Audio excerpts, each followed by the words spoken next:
Well, hey there. Let's have a quick review for Sword of the Sea. I want to start this off by saying I really love Journey, Abzu, and the Pathless. I personally think that Journey and the Pathless are both a 10 out of 10 in my book, and Abzu is probably right behind that at like a 9. So the company Giant Squid is one that I love, and the people who worked on Journey, who created this studio, they continue to make incredibly gorgeous and fantastic worlds that also just happen to feel amazing to just be in. Whether it be running or sliding or swimming or gliding around, they know how to make a game feel right for the landscape that they create. Getting into this review, it's going to be a bit of a shorter one, so let's just dive right in. As for my overall opinion of the game, it's alright. But let me give you a little bit of context. Here I am, a lover of these sort of games, the worlds, the sounds, the movement, all created with a tranquil serenity behind it, but also creating a relaxing environment for me to just kind of vibe out to. Sword of the Sea was lacking that something special for me. It's about as close as you can get with smashing Abzu and Journey together, some slightly open areas with some minimal puzzles, but it was gorgeous all the way until the end, and well, that's really all it has to offer, it feels. The story is told through some symbolism and world building done through your actions and the environment around you. You're releasing water to unveil new areas and discover the truth of the lands, along with its rich history and how it came to be in the current state that it is. Just as the previous games, there's no dialogue to be seen and no direct explanation of really anything that's part of a narrative. Let me be clear though, I am perfectly fine with this if the narrative is interesting and told through some compelling means, but it's just not really there for this game. There weren't any moments that made me question the world around me other than, wow, this is extremely pretty and I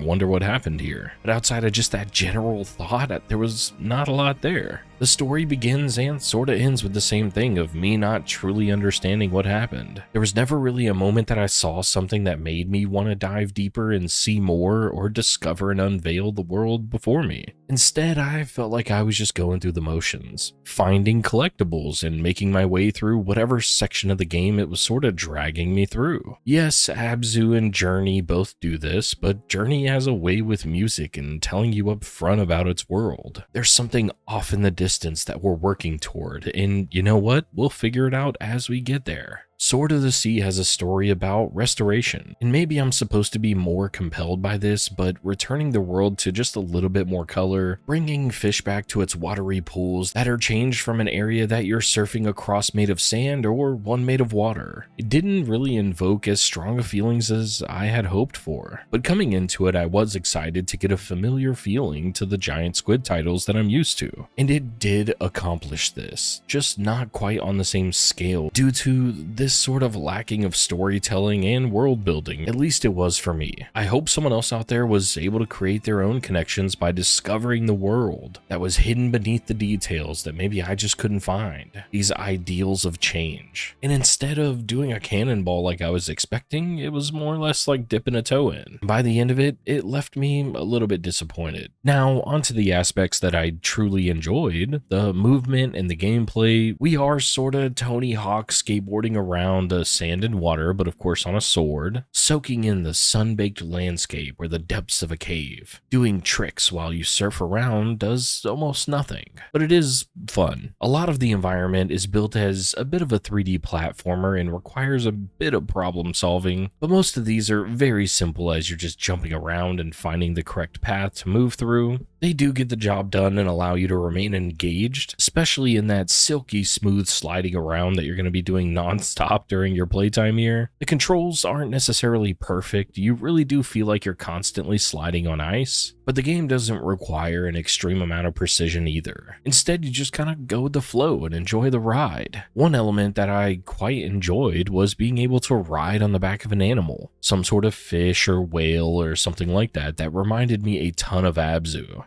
I could just take a seat on top of an animal and ride it around the area just for a moment, taking in the sights and the world in front of me. Other times when you get to ride on top of an animal is when you're piloting it as if you had just hopped on top of a motorcycle or something. Your top speed increases, you can also do sick flips and jumps. You also get to ride 2 different animals here. It's a dolphin or a shark. They let you jump up and smash through rocks to get to your next objective. These allowed for a small change of pace, which I did enjoy, but similar to the story story, they didn't really wow me or keep my attention for all that long. The environments when piloting these giant sea creatures were extremely pretty, which will sort of lead me into the next part, the art style. And boy, do it be very pretty.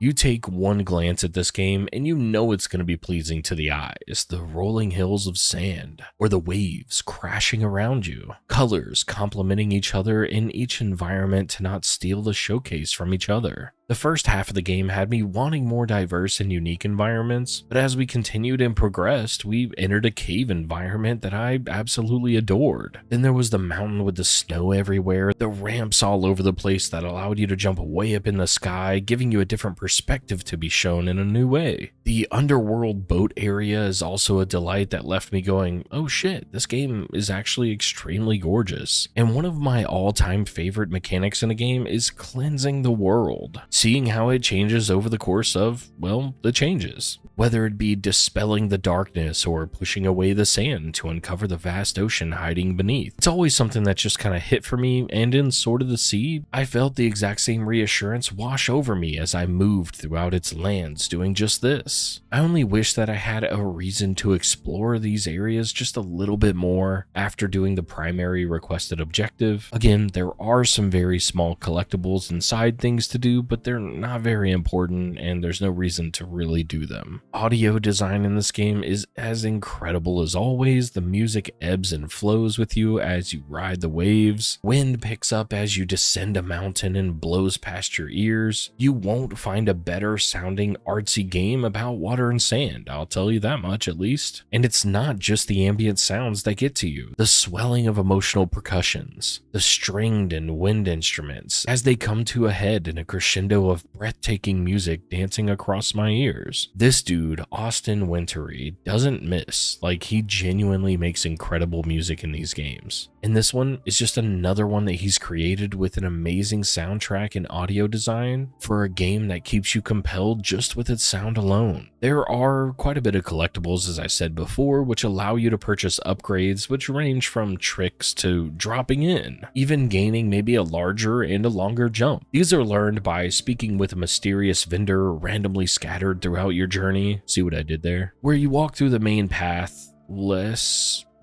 see what I did there, maybe? No, that one doesn't really work. No, that one's not good. Of someone who Abzu's? No, that one doesn't work either. This is nonsense. I'm gonna stop now. Anyway, you're traveling this world, gaining better movement mechanics, more jumps, and a fancier way to glide through the lands. These are all fantastically done, yet somehow it left me wanting more. And I don't know it's because Abzu and Journey were great, but just making another one of those without practically any changes outside of the movement being done differently, it left me feeling like I was in the ocean just treading water. The Pathless was a breath of fresh air, and I love the simple or sometimes complicated puzzles. How they implemented your upgrades and progression, but also making sure that you mastered the fundamentals. The boss fights were a bit more on the basic side, but they were a spectacle and I enjoyed the changes to the formula. That's what I wanted here, something that expanded the genre of enjoyable world building that was crafted by these developers over the last 13 years. The boss fight at the end of Sword of the Sea, including its final zone involving lava, was exactly what I assumed it might be, and it was nothing special. Don't get me wrong, I enjoyed my time playing through this breathtaking landscape, the simple yet engaging gameplay, but it's something that I've done before, and multiple times at that. I felt like I was starting to get the feeling of playing a Tony Hawk SSX or Cool Borders, but yet it was missing that special kind of feeling that I get when playing those games. It just didn't stick the landing, so I am left a little disappointed. Sword of the Sea costs $30, and if you absolutely love these games, it is worth it.